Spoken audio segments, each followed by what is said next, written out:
Capítulo 28. Dolittle tinha ordenado que todos se reunissem em um dos hangares de Eglin. O sol acabava de nascer no horizonte e o ar ainda retinha um pouco do frio da noite, mas os jovens ali reunidos estavam animados. Reed e Tony chegaram tarde na noite anterior, e com eles estavam outros pilotos que se comportavam pelo que eram, o melhor que a Força Aérea tinha a oferecer. No hangar havia um bombardeiro, um B-25, um dos novos aviões militares de médio alcance, mais rápido e menor que um B-17. A aeronave foi pintada de um verde profundo e tinha uma cauda incomum, pontilhada com estabilizadores verticais em ambos os lados. Havia algo de bulldog em sua estrutura maciça, no focinho rombudo. Não havia nada de estranho em sua presença em uma base militar, mas Raf e Danny já tinham feito amizade com alguns dos meninos e sabiam que pelo menos 2 deles eram indicadores. O B-25 levava uma tripulação de 4 pessoas, e havia 70 a 80 no hangar. O que Dolittle tinha em mente? Cuidado! Entrou um sargento, e o coronel fez sua entrada. Descanse, disse ele. Sentar-se. Os jovens se sentaram nas cadeiras dobráveis dispostas em uma praça ao redor de Dolittle, atrás da qual o B-25 assomava. O coronel estava na frente deles, reto como um carvalho, com um queixo firme e olhos claros. Aos 45 anos era quase 20 anos mais velho do que a maioria dos meninos ali reunidos, mas todos hesitariam em enfrentá-lo em um combate corpo a corpo. Ele era feito de aço, como os coronéis costumam ser, mas também estava relaxado. Na presença dos aviões, Dolittle exalava confiança. Cada um de vocês foi cuidadosamente selecionado, ele começou. A missão para a qual escolhi você é ultra secreta. É ousado e perigoso. Olhe para o homem que se senta ao seu lado. É razoavelmente provável que em 6 semanas ele ou você estará morto. Danny se inclinou sobre Raf e sussurrou, alto o suficiente para os outros ouvirem. De que cor você quer as flores para o seu funeral? Os outros riram e o próprio Dolittle não pareceu descontente. A impudência não foi desencorajada entre os pilotos. Você escolhe, Raf respondeu, já que caberá a mim trazê-los para você. Vamos continuar. Dolittle estava sério novamente. Quem quiser desistir, faça-o imediatamente. Ele não será questionado. Ninguém se mexeu. Dolittle assentiu, então tinha que ser. O treinamento que você recebeu o qualifica para voar em aeronaves monomotoras e não monomotoras. É neste último que você voará. Raf e Danny trocaram um olhar. Bombardeiros. Quero te apresentar a algumas pessoas, Dolittle continuou, e acenou com a cabeça para um oficial de pé à sua esquerda. Doc Whitt é um cirurgião.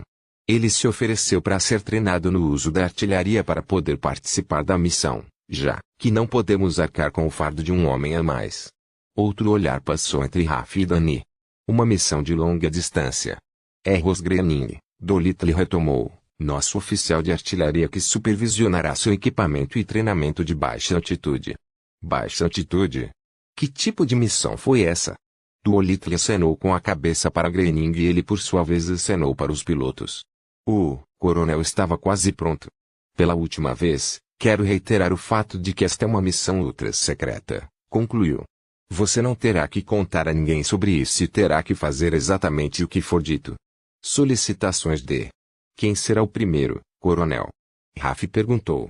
Eu gostaria de ser voluntário. Danny deu-lhe uma cotovelada nas costelas com tanta força que lhe tirou o fôlego. Pensei que estava claro, disse Dolittle. Eu não apenas planejo a missão, vou dirigi-la. Danny inclinou-se sobre o amigo e sussurrou, desta vez com cuidado para não ser ouvido. Retira o que disse sobre as flores. Todos nós vamos morrer. Evelyn trabalhava no hospital em turnos de 8 horas interrompidos por 4 de descanso. No porto, os homens estavam ocupados consertando, reformando e renovando, sempre que possível. No interior, a mesma coisa foi feita, e aos poucos o vermelho do sangue começou a deixar espaço para a brancura novamente. Evelyn lutava para pensar apenas em seus deveres. Em seu dever imediato. Nas bandagens para trocar, nos medicamentos para acompanhar, nas cartas para escrever para um marinheiro sem alças e aquelas para ler para aquele que havia perdido a visão. Em 2 meses, ele recebeu apenas uma carta de Danny. Ele disse, minha querida Evelyn, eles censuram nossas cartas. Um oficial de inteligência as lê antes de encaminhá-las, para garantir que nada que estejamos fazendo saia daqui. Por mim tudo bem, não tenho vontade de falar sobre o que estamos fazendo. Em vez disso, Quero falar de você, de mim e do futuro, e o fato de alguém ler estas poucas linhas antes de você não me incomoda em nada, porque sei que o que existe entre nós, e sempre existirá, diz respeito apenas ao nós dois. Ninguém mais jamais saberá ou compreenderá completamente o que nos une, e somente Deus conhece o futuro. Mas não, espere, isso não é inteiramente verdade. Conheço o futuro, pelo menos parte dele. Eu te amo e sempre te amarei. Dani. É claro que Rafi nunca escreveu para ela, e ela sabia que não o faria. Ela não tinha dúvidas de que nunca mais receberia uma carta dele. No entanto, Rafi era a única pessoa no mundo que sabia sobre a criança crescendo dentro dela, o único que tinha compartilhado o maior segredo de sua vida. Não, talvez ele não fosse o maior. Havia outros sobre o qual Dani nunca saberia nada, que Rafi só podia suspeitar e que mesmo Evelina estava apenas parcialmente ciente. Seu maior segredo foi revelado a ela uma noite enquanto, deitada em sua cama, ela tentava descansar por algumas horas antes de se preparar para o trabalho noturno. Normalmente, exausta como estava, ela adormecia assim que colocava a cabeça no travesseiro, mas naquela noite ela pensou em Betty, que morreu tão jovem e que nunca envelheceria. O pensamento a fez perceber que, como sobreviver à maior catástrofe do século, talvez pudesse até envelhecer. Isso não a aborreceu, não era nada mais do que um pensamento ocioso. Mas quando ela descansou o rosto no travesseiro mácio, ela percebeu com clareza repentina e perturbadora, que se quando ela ficasse velha, então as cartas do que ela iria reler, mesmo que apenas mentalmente, seriam as que ela havia recebido de Rafi, em Eglin. Enquanto isso, estávamos treinando. Foi Dolittle quem fez os preparativos para a missão e supervisionou pessoalmente todos os detalhes. Os objetivos e metodologias da missão ainda eram um segredo para os jovens pilotos, mas o que quer que fosse, envolvia decolar de uma pista muito curta, seguida por um longo período de voo baixo. Horas e horas foram gastas tentando dar ao avião uma aceleração incrivelmente curta, e Dolittle também praticou, desenvolvendo e refinando as técnicas e habilidades necessárias. Eles já haviam sido ensinados a tratar os aviões como animais sensíveis, a cercá-los com cuidado e atenção para fazê-los funcionar da melhor maneira possível. Estavam agora submetendo a aeronave a um teste não menos severo do que eles próprios, acelerando o motor até o limite antes de iniciar a corrida pela pista, depois puxando a barra para trás para que o avião voasse com um arrepio no céu. Ross Groening eliminou todo o peso extra dos bombardeiros, bem como o dispositivo de mira Norden com o qual estavam equipados. O Norden, um conjunto de giroscópios, dispositivos cronometrados e instrumentação em aço preto e do tamanho de uma melancia. Era uma arma secreta surpreendente que permitia bombardeios precisos em grandes altitudes, mas pelo que os pilotos deduziram do treinamento em curso, a missão eles participariam não parecia envolver nada mais alto do que as copas das árvores. Groening eliminou os pesados Nordens de todos os aviões e o substituiu por um dispositivo improvisado que ele mesmo havia feito a partir de uma tira de alumínio montada em uma plataforma giratória, para ser usada mais como uma luneta do que como uma ferramenta para direcionar a trajetória das bombas. As tripulações praticavam com este dispositivo simples, roçando as terras da Flórida em alta velocidade e jogando sacos de farinha em alvos presos a estacas no solo arenoso. Foi um verdadeiro desafio para os bombardeiros, e os jovens pilotos acharam divertido. Em todo esse tempo eles nem fizeram um pouso de teste, e a omissão não escapou aos homens. Ninguém, no entanto, disse que estava com medo.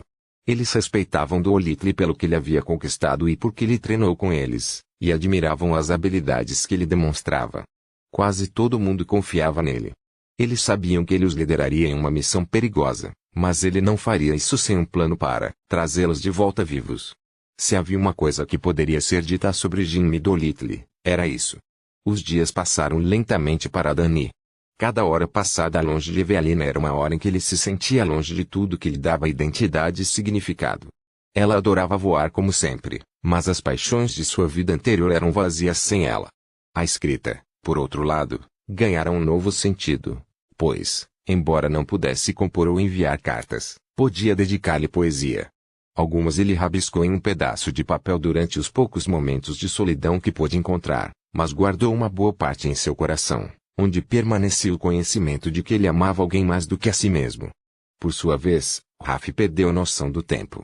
Um fenômeno que marca grande felicidade ou desespero, total. Ele conseguiu mergulhar de corpo e alma no trabalho. Como esse trabalho envolvia a necessidade de voar, era mais fácil para ele ignorar sua dor particular. Esses aviões não eram tão rápidos ou ágeis quanto os caças que ele havia pilotado anteriormente. Pilotá-los em trilhas curtas ou deslizar pelas copas das árvores exigia instinto e tempo. Tal compromisso foi uma bênção para ele. Ele não pensava em viver nem em morrer, nem durante o treinamento. Ele estava pilotando um avião, e isso era tudo em que queria pensar por enquanto.